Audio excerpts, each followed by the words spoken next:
약속하시기 바랍니다. 제 옆에 앉아 주셔서 행복합니다. 자, 한 번만 더 약속하시죠. 그런 의미에서 언젠간 한턱 쏘겠습니다.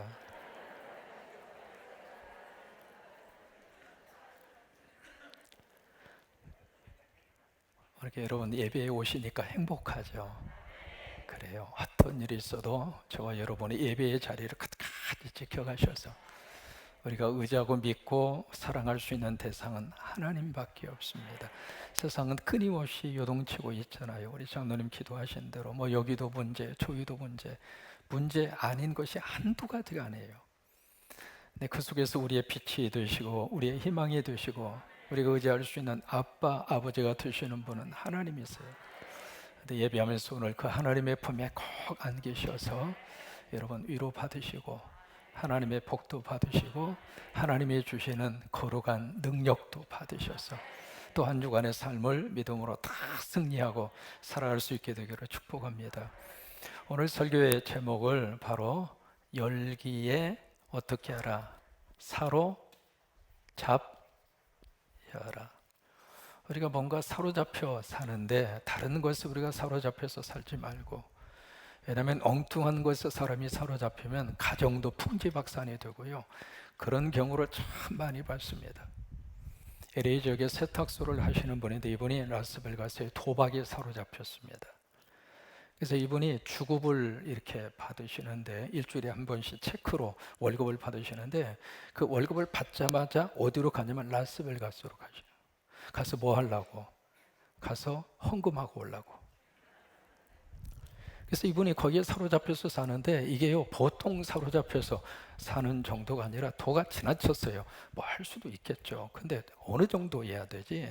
거기에 완전히 마음과 생각을 다 뺏겨가지고 이분 부인이 임신을 해서 만삭입니다. 이게 오늘 내일 지금 출산을 앞에 두고 있는데 그 부인을 집에다가 그 방치해 놓고 그리고 또 이제 그 월급을 받았어. 그 월급을 가지고 라스베가스로 간 거예요. 가가지고 돈 전부 다 바쳐드리고 그리고 이제 돈 잃었으니까 얼마나 화가 납니까? 그런 상태로 집에 왔는데 그동안에 이 부인이 병원에 가서 아기 낳은 거예요. 여러분 그 부부가 계속 살았을까요? 머리 쥐어 뜯겼을까요? 우리가 뭔가 사로잡혀서 사는데 하나님께서 허락하신 것에 사로잡히면 축복이에요.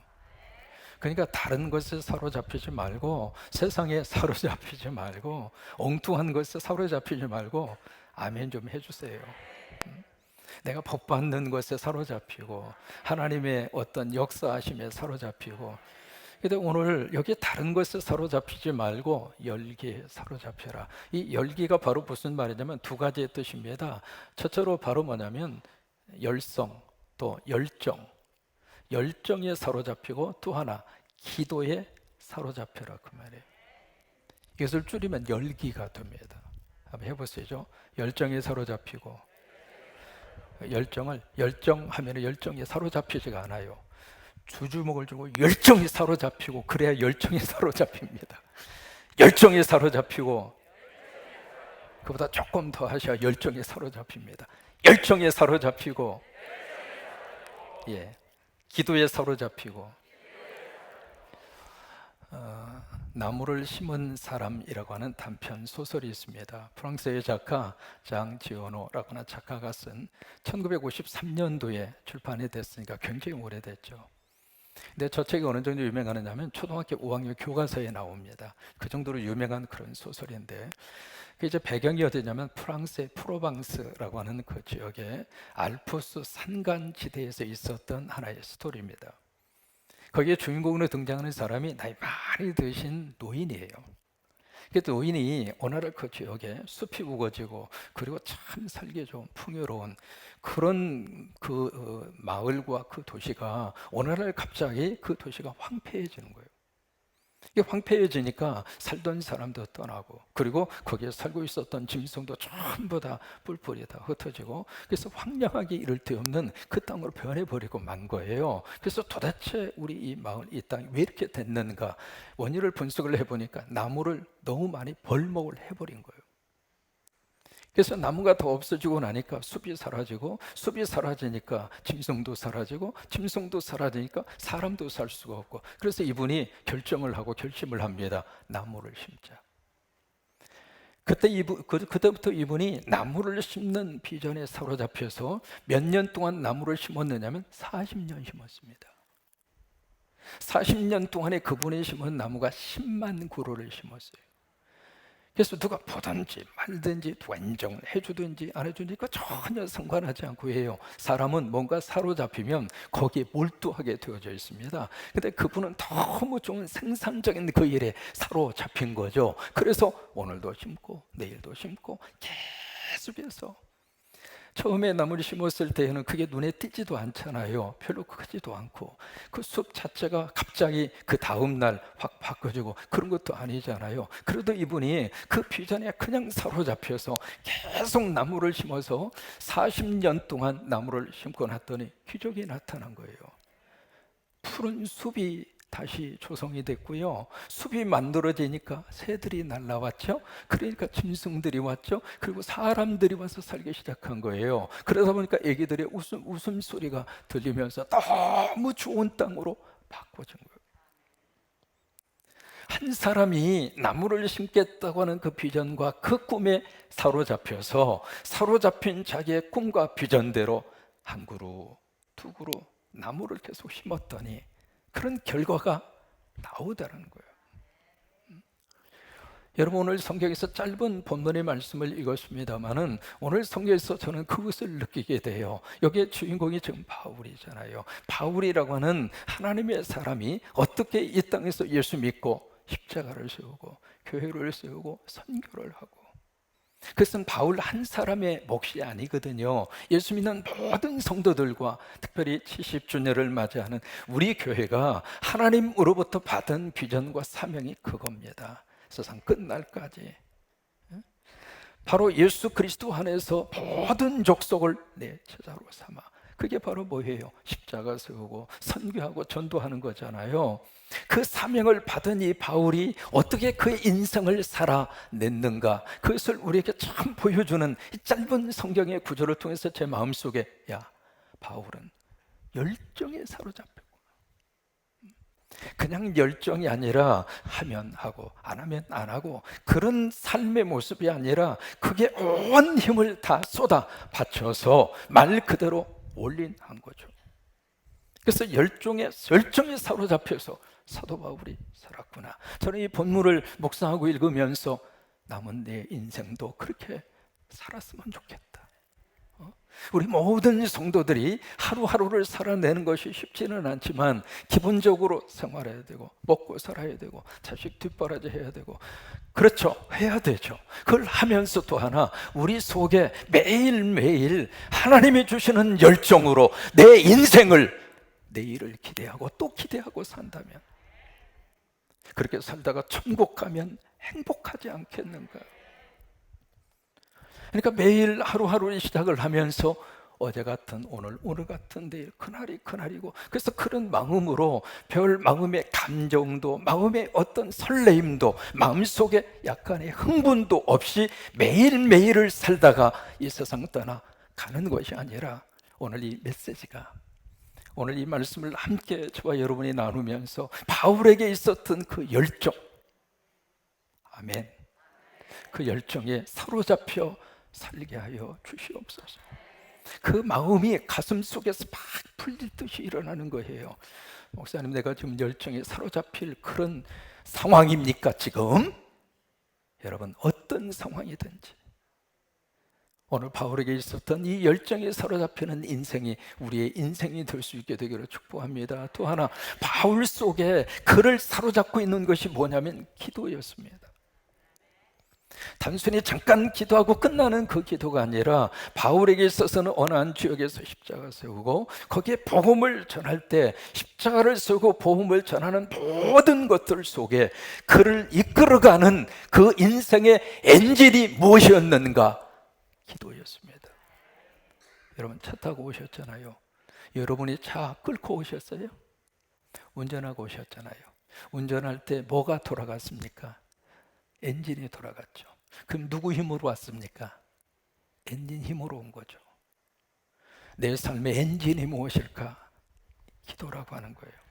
오늘 바울에게 있어서는 이 두 가지 것에 그냥 적당히 열정과 기도, 그것을 가지고 사는 것이 아니라 이 두 가지에 철저하게 사로잡혀서, 우리 18절의 말씀을 함께, 본문의 말씀을 같이 한번 보시면서 은혜를 나눕니다. 18절 같이 있습니다. 바울은 더 여러 날 머물다가 형제들과 작별하고 배 타고 수리아로 떠나갈새 브리스길라와 아굴라도 함께 하더라.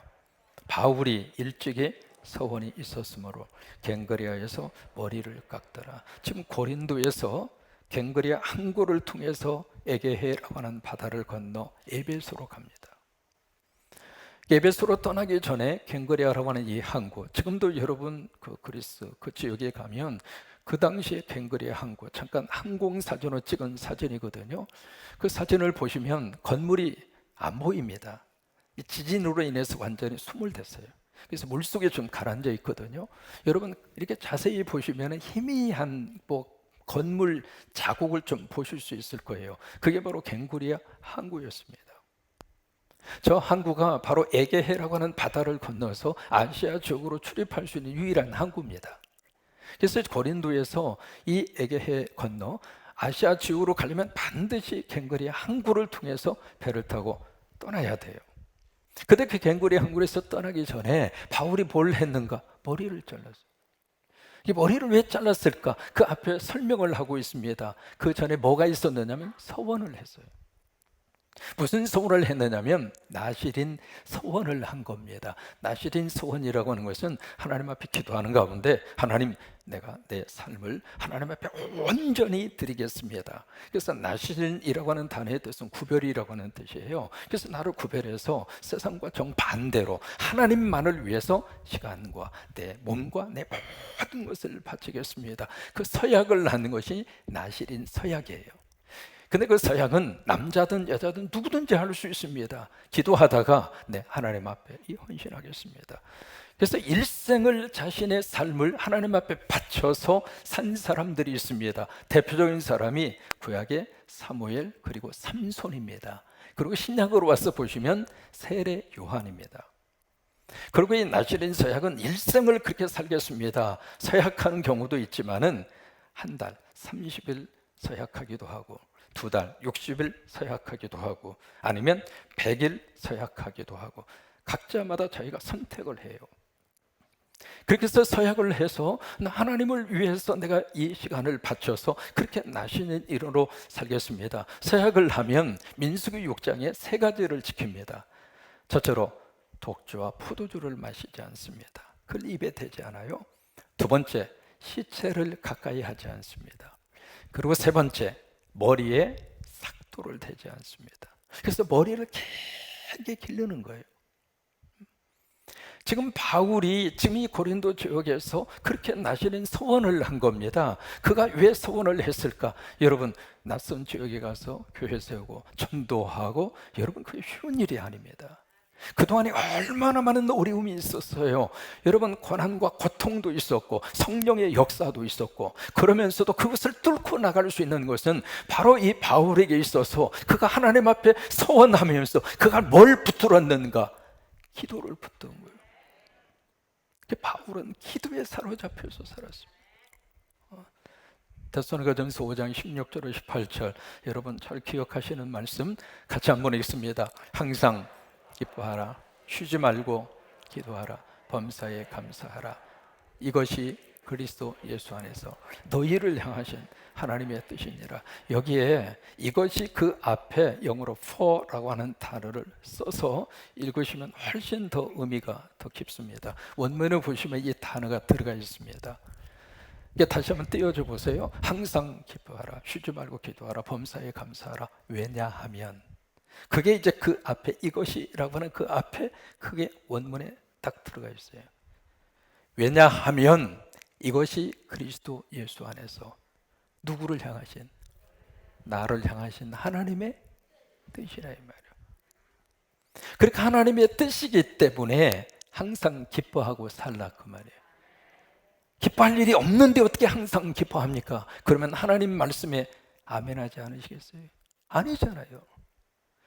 내가 지금 기뻐할 수 있는 일이 하나도 없습니다. 웃을 일이 하나도 없습니다. 웃을 일보다도 열받칠 일이 더 많은데, 자식 생각하면 스트레스 받고 남편 생각하면 더 스트레스 더 받고, 그래서 나도 모르게 얼굴이 자꾸 굳어지는데 웃을 일이 없는데, 성경은 always rejoice, 항상 기뻐하는 거예요. 왜 그럴까요? 기쁨에 사로잡혀서 인생을 살아가라고 하는 겁니다. 내가 기뻐할 수 있는 요소와 내가 웃을 수 있는 환경에서는 누구든지 다 기뻐하고 웃을 수 있죠. 그럼 웃지 말라고 해도 웃을 수 있잖아요. 근데 그것을 뛰어넘어서 우리는 예수 믿는 사람이기 때문에, 크리스찬이기 때문에, 하나님의 자녀이기 때문에 너희를 향하신 내 뜻은 웃고 사는 거야. 행복하게 사는 거야. 여러분, 예수님 안에서 이 은혜가 우리에게 충만히 임하기를 바랍니다. 사람이 웃을 일이 있어서 웃을 수도 있지만은 웃다가 보면 웃을 일도 생겨요. 애들은 하루에 평균 400에서 600번 웃어요. 와, 갓난아이들 보세요. 아라라 깎고 1초도 안 됐어. 아라라 깎고. 아이들에게 있어서의 우리가 늘 기대하는 그의 얼굴은 웃음이에요. 그렇게 활짝 웃습니다. 근데 어른들은 하루에 몇 번을 웃는가? 15번 웃어요, 평균적으로. 그런데 하루 종일 살면서 한 번도 안 웃는 사람이 솔찬히 많아요. 이 시간에 제가 한번 우르르 깍꾹 할 테니까 한번 해보세요. 이게 살면서 나도 모르게 짓눌려서 사는 거예요. 걱정도 많고, 걱정할 일이 왜 없겠어요. 예배 드리면서도 걱정이 가슴에 꽉 차이고 그럴 수도 있죠. 근데 오늘 이 시간에 하나님께서 나를 향해서 구체적으로 기쁨에 사로잡혀서 살아라, 그러면 그 말씀대로 우리가 아멘하고 그렇게 한번 살아보자고요. 웃을 일이 없어도 아침에 일어나면 활짝 한번 웃고 하루를 시작하고, 거울 앞에 딱 서서 웃으면은요, 웃는 내 얼굴이 같지 않아서 또 웃음이 나오고, 어떻게 해서 억지로라도 한번 웃으면은 참 묘해요. 뇌는 내 주인이 무슨 생각으로 웃는지를 몰라요. 그냥 웃는 것만 뇌는 받아들여요. 그래서 웃으면 엔돌핀이 나오게 하잖아요. 그 다음에 두 번째, 쉬지 말고 기도하라. 세 번째, 범사에 감사하라. 거기에 범사에 감사하라, 그 단어가요, give thanks in all circumstances, 모든 환경 속에서 하나님 앞에 감사하라. 다음 주 우리가 맥주 감사주의를 지킵니다. 우리가 감사하라 그러면 자꾸 머릿속에 내가 뭘 감사할 게 있다고 자꾸 그것만 생각하잖아요. 근데 성경은 뭐가 이루어졌으니까, 뭐가 내 기도 응답이 하나님께서 이만큼 주셨으니까 그런 게 아무것도 없어요. 그냥 give thanks, 그냥 하나님 앞에 감사하라. 어느 때? In all circumstances, 모든 상황 속에서. 그 다음에 주신 말씀이 쉬지 말고 기도하라. Pray continually, 계속해서 중단하지 말고. 그게 바로 뭐예요? 기도에 사로잡혀서 살아라. 여러분, 기도에 사로잡혀서 살면 하나님이 그 기도하는 대상을 복 주셔요. 부모가 자식을 위해서 안전하거나 기도로 그 자식을 위해서 계속 기도해 주면 그 자식 하나님이 복 주세요. 여러분 믿으시면 아멘. 저희 내유는 2008년 아이들 미국에 딱 떨어뜨려 놓고 저희 내유만 한국에 왔어요. 한참 부임신방하고 있으면 딸내미가 전화가 옵니다. 그때 기숙사 막 집어넣고 들어왔거든요. 그러면 이 아이가 화가 나고 힘드니까 막 전화를 해서 울면서 그래요. 니네들만 행복하게 살고 나만 띄워놓고, 막 한국말이 아니라 영어로 막 그렇게 막 컴플레인을 하는 거예요. 그 전화 받고 나면은요, 신방할 때마다 마음이 찹찹한 거예요. 그럴 때마다 저희 집사람이 뭘 했는가? 기도했습니다. 그 아이를 위해서 내가 해줄 수 있는 것은 기도구나. 그래서 기도에 사로잡혔어요. 가끔 그 아이가 있는 캘리포니아 그쪽에 손을 반쪽 들고, 여기서 거기가 어딥니까? 그래도 하나님은 거기도 계시고 여기도 계시잖아요. 그러니까 손 반쪽 들고, 하나님, 내가 지켜줄 수 없지만 하나님이 지켜주세요. 그러나 눈만 뜨면 운전하고 다녀야 되잖아요. 하나님 안전 지켜주시고. 우리 아이 혼자 놓고 왔는데, 아들은 아들대로 샌프란시스코에 있고 딸은 딸내미대로 있죠. 플러턴 지역에 있고. 그러니까 서로 이제 비행기 타고 1시간 거리에 서로 떨어져 있거든요. 그러니까 자매들끼리 못 만난단 말이죠. 근데 하나님이 그들을 만나 주셔서, 이게 부모가 자식을 위해서 기도에 사로잡히면 그 자식을 하나님이 책임지더라, 이 말이에요. 바울은 기도에 사로잡혔었어요. 염려와 걱정에 사로잡힐 수도 있는데 그럴 때마다 바울은 기도합니다. 바울은 기도합니다. 우리도 마찬가지죠. 두 번째로 바울은 어디에 사로잡혔는가? 이 열정에 사로잡혔습니다. 그래서 19절에 보시면은요, 어디에 도착하느냐면 에베소에 도착합니다. 유명한 곳이잖아요. 에베소서라고 하는 성경이 기록이 된 그 교회잖아요. 그 에베소에 와서, 여기에 그들은 누구냐면 브리스길라와 아굴라입니다. 이 부부가 고린도에서 거기까지 따라온 거예요. 그 거리가 960km입니다. 그 먼 거리를 바울과 함께 동역자가 되고 함께 하나님의 뜻을 이루고, 목사와 성도는 그렇게 같이 가는 거예요. 목사와 성도는 같이 꿈을 가지고 천국까지 같이 가는 거예요. 여러분 그게 믿으시면 아멘. 그러니까 이 부부가 바울과 함께 에베소 지역까지 오잖아요. 그래서 이 부부를 에베소 지역에 머물게 합니다. 19절이죠. 그리고 바울은 회당에 들어가서 유대인과 변론했다는 이야기는 변호하고 토론했다, 그 말이 아닙니다. 하나님의 말씀을 강론한 거예요. 설교한 거죠. 20절에 그 설교를 듣고 그 회당에 모였던 유대인들이 은혜를 받아요. 그래서 한두 사람이 아니라 여러 사람이 조금만 더 함께 있어 달라고, 조금만 더 우리에게 말씀을 가르쳐 달라고, 그 이야기잖아요. 그렇게 이제 청을 하는데 바울이 허락하지 않습니다. 왜? 원래 목적이 수리아 안디옥이 목적이에요. 그러니까 에베소는 잠깐 거쳐가는 장소예요. 그래서 거기에 안주하지 않고 수리아 안디옥 쪽으로 떠나기 위해서 떠납니다. 21절이죠. 떠나면서 그들에게 말을 해요. 만일 하나님의 뜻이 있다면 내가 당신들에게 다시 돌아올 것이다. 이 말씀대로 3차 세계 선교 여행 때 에베소 지역에 다시 옵니다. 그리고 에베소를 떠나요. 22절에 어디에 상륙하느냐면 가이사라에 상륙을 합니다. 가이사라가 어디인가? 예루살렘, 이스라엘이죠. 이스라엘의 항구. 지금도 여러분 가이사라 그 항구에 가면 헤롯이 만들어 놓은 그 건축물, 거기에 원형 경기장, 지금도 그대로 다 보존이 되어 있습니다.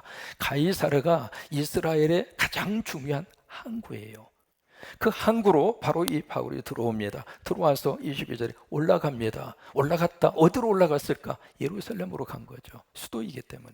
그래서 거기에 교회에게 안부를 전하는데, 그 교회가 어느 교회인가? 예루살렘 교회입니다.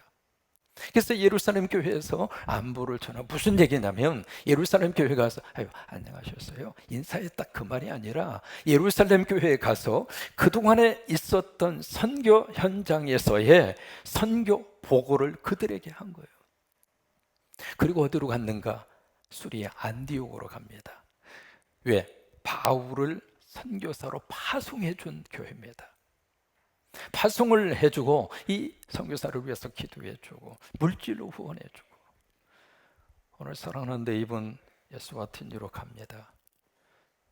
젊은 분이 아닙니다. 두 분이 사역하는 예수 같은 이에 가서 참 마음도 짠하고, 하나님이 보냈으니까 여기까지 와서 하시는구나. 근데 우리가 보내드리고 나서 저와 여러분이 함께 기도해주고 또 선교적인 물질로 같이 후원하고, 그렇게 해서 이제 바울이 3년 동안 이 선교 사역을 잘 감당하도록 해준, 자기를 파송해준 그 교회에 가서 선교 보고를 하는 거예요. 금년 우리가 6월달 6개월을 살았습니다마는 금년 6개월 동안에 하나님이 우리 교회를 너무 귀하게 들어 쓰시고 계세요. 6개월 동안에 십자가 헌당한 것이 12개입니다. 한 달에 평균 2개씩 십자가를 지었습니다. 교회당을. 또 하나 지금 7개 나라에 15개 공사하고 있습니다. 거기에는 70주년 우리 산림 초등학교도 있고, 그 다음에 그 앞에 그 목사님의 참 거룩한 욕심이죠. 여기에 국민학교, 초등학교 지어주면 교회당도 꼭 지어주세요. 그 마음이 너무나 예쁘잖아요. 그래서 그럼 같이 시작을 하자. 이게 나중에 들어보니까 거기 있는 교인들이 헌금을 더 해가지고 우리가 보내준 돈에다가 그것을 더 보태서 교회당을 크게 지은 거예요. 얼마나 크게 지었는지 국민학교 운동장을 다 와서 차지할 정도로. 아무튼 거룩한 욕심이죠. 근데 그런 선교적인 보고가 예배 가운데 계속 있는 것이 복받는 겁니다. 여러분의 성광교회 안에서는요, 바울이 선교 현장을 쫙 돌고 와서 선교 보고를 하는 것처럼 선교 보고를 하는 바울이나 그 보고를 듣는 교회와 성도들이 모두가 다 감동하는 거예요. 은혜를 받고 하나님의 복을 받고. 그래요. 우리 교회는 계속해서 하나님이 기뻐하는 이 일에 우리 교회와 성도들을 하나님이 쓰시게 되기를 축복합니다. 그래서 거기 가서 선교보고를 하고 23절을 보시면 조금 이제 머물러 있습니다. 여기에 얼마 있다가, 그 얼마라고 하는 것은 짧은 시간이죠. 근데 잠깐 휴식을 취한 다음에 어디로 갔는가? 갈라디아, 부르기아로 갑니다.